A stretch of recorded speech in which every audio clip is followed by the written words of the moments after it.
Singapore's events industry is taking a bold new step towards normalcy.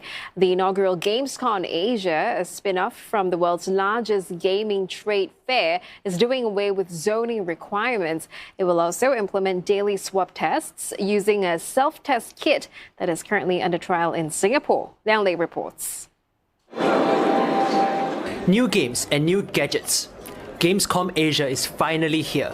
With both the physical trade fair and virtual activities, the event was postponed last year because of the pandemic. Previously for SGJ, we had events, but they were all fully online.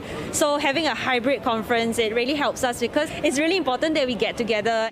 With just 1,000 participants allowed at any time, it's still nowhere near the scale of MICE events before the pandemic struck.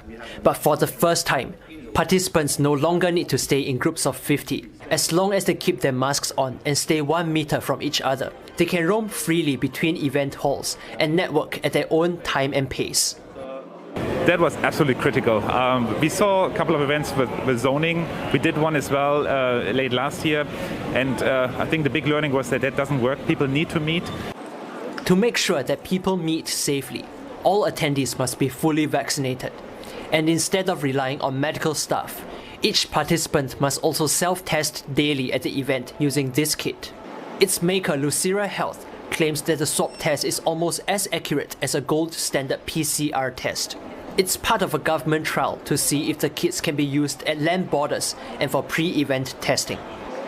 Every MICE event that we prototype in Singapore or pilot Singapore during this point in time is basically an experiment for us. It will give us more data and more insights to help push for even bigger shows. Such bigger events this year include the Bloomberg New Economy Forum, returning to Singapore after 3 years, and the first Singapore International Agri-Food Week. They're taking cues from how well Gamescom Asia is run. If you look at pre-COVID times, the MICE sector supported more than 34,000 jobs and accounting for about 0.8% of Singapore GDP. The gradual resumption of MICE events, primarily starting from Gamescom Asia as one of these events, is a strategic and what we call a no-regrets move for Singapore. Over 50 partners and brands are showcasing their games and products at this year's Gamescom Asia. The floor space is currently reserved for trade visitors, and consumers can only join in the action online. But the event organizers say they're gearing up for a much bigger show next year.